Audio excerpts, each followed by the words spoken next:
Hello students, आज मैं आप लोगों को प्रयोग के आधार पर शब्दों के भेद पढ़ाऊंगी। इसके पहले मैंने आप लोगों को कि शब्द क्या है, दो या दो से अधिक वर्णों के सार्थक समूह को शब्द कहते हैं। और शब्द के प्रकार, शब्द चार प्रकार के होते हैं। पहला रचना के आधार पर, दूसरा उत्पत्ति के आधार पर, तीसरा प्रयोग के आधार पर, चौथा अर्थ के आधार पर। तो इसके पहले मैंने आप लोगों को रचना के आधार पर और उत्पत्ति के आधार पर शब्दों के भेद पढ़ा दिए थे। आई होप आप लोगों को समझ में आ गया होगा।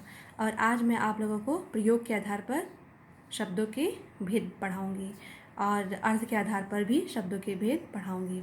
ये जो दो है ना, जो बचा हुआ था, इन दोनों को मैं आज आप लोगों को पढ़ाऊंगी। आप लोग इसको अच्छे से समझिएगा। प्रयोग के आधार पर शब्दों के दो भेद होते हैं। पहला विकारी शब्द, दूसरा अविकारी शब्द। विकारी शब्द से यह तात्पर्य होता है दोष, विकार। ठीक है। ऐसे शब्द जिनके रूप में लिंग, वचन, कारक आदि के आने पर उनके स्वरूप में परिवर्तन हो जाता है, तो उसे हम बोलते हैं विकारी शब्द। देखिए यहाँ पर लिंग, वचन, कारक आदि के कारण जिन शब्दों के रूप में परिवर्तन आ जाता है उन्हें हम विकारी शब्द कहते हैं, जैसे बालक, बालिका आदि। क्लियर। विकारी शब्द चार प्रकार के होते हैं: संज्ञा, सर्वनाम, विशेषण और क्रिया। यहाँ पे आप लोग देखिए कि बालक और बालिका, यहाँ पे विकार कैसे उत्पन्न हुआ। देखिए, अगर बालक हमारा पुल्लिंग है और बालिका हमारा स्त्रीलिंग है, देखिए लिंग के आधार पर, तो लिंग के आधार पर देखिए विकार कैसे उत्पन्न हुआ। जैसे हम बालक जा रहा है, बालक जा रहा है, जब वहाँ पुल्लिंग होगा तो जा रहा है वहाँ पर यूज हुआ।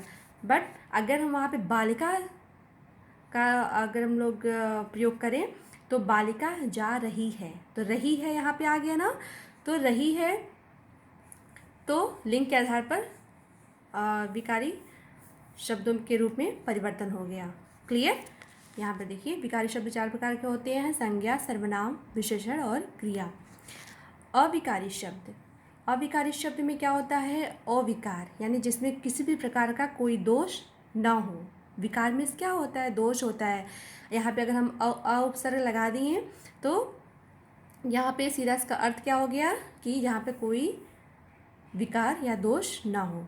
देखिए, लिंग, वचन, कारक आदि के कारण जिन शब्दों के रूप में परिवर्तन नहीं होता है उसे हम अविकारी शब्द कहते हैं।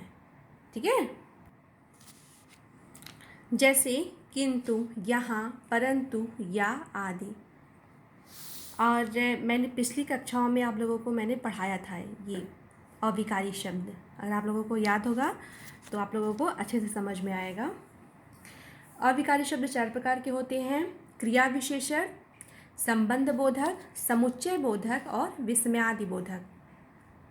ठीक है, ये चार प्रकार के होते हैं अविकारी शब्द।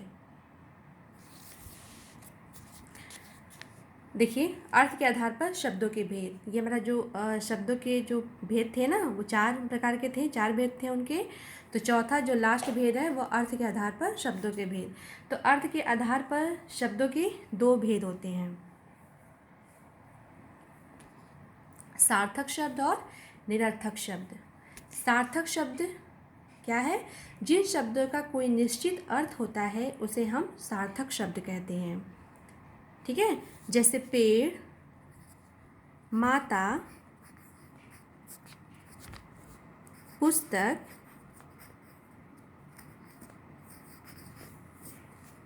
आदि। तो ये क्या हो गया? ये हमारा सार्थक शब्द हो गया। सार्थक वर्णों का समूह, अभी मैंने पढ़ा था ना, शब्द किसे कहते हैं? दो या दो से अधिक वर्णों के मेल से बने हुए सार्थक समूह को ही शब्द कहते हैं। तो जो बना हुआ जो सार्थक समूह होता है वर्णों का, वही शब्द कहलाता है। सार्थक क्या होता है? जिसका कोई निश्चित अर्थ हो, उसे हम बोलते हैं सार्थक शब्द। जैसे पेड़, पेड़ का भी एक निश्चित अर्थ है। ठीक है, अगर जैसे कोई पेड़ का कोई नाम लेता है तो आपके दिमाग में आ जाता है ना पेड़ क्या होता है। ठीक है, माता माता मीन्स क्या होती है? अगर कोई बोले माता को बुलाओ या माता का अर्थ क्या होता है, तो आप लोग बताओगे माँ, मम्मा, मम्मी, ठीक है। तो ये होता है, तो इसका एक निश्चित अर्थ निकल गया। पुस्तक, अगर कोई कहे पुस्तक, तो पुस्तक को पुस्तक ही आपको आपके दिमाग में आएगा कि पुस्तक क्या होती है, ठीक है। अगर पुस्तक तो को हम लोग पेड़ तो बोलेंगे नहीं, है ना, तो पुस्तक में पुस्तक ही होगा। तो ये मतलब सार्थक वर्णों का एक समूह है। ये सब क्या है? सार्थक वर्णों का समूह है, तो इसीलिए ये सार्थक शब्द कहलाता है। देखिए सेकंड, देखिए निरर्थक शब्द।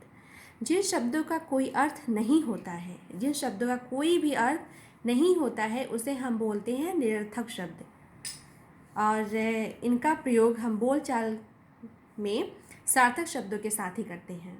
अगर निरर्थक शब्द का प्रयोग अगर हम कहीं किसी अन्य जगह अगर हम उसका प्रयोग करते हैं, तो उसका कोई भी अपना अर्थ नहीं होता, वो निरर्थक होता है। देखिए जैसे खाना वाना, रोटी वोटी, ठीक है।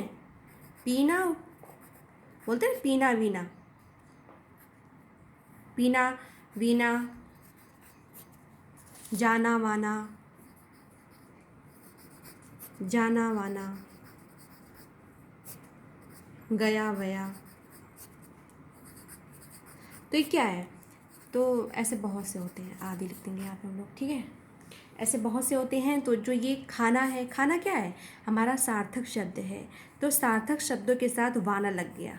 ये जो वाना ही है ना बेटा, यही निरर्थक शब्द है। वोटी, रोटी के साथ जो वोटी आया है, ये भी निरर्थक शब्द है। पीना के साथ जो वीना आया है, ये भी निरर्थक शब्द है। जाना के साथ जो वाना आया, ये भी निरर्थक शब्द है। गया के साथ जो वया आया, ये भी निरर्थक शब्द है।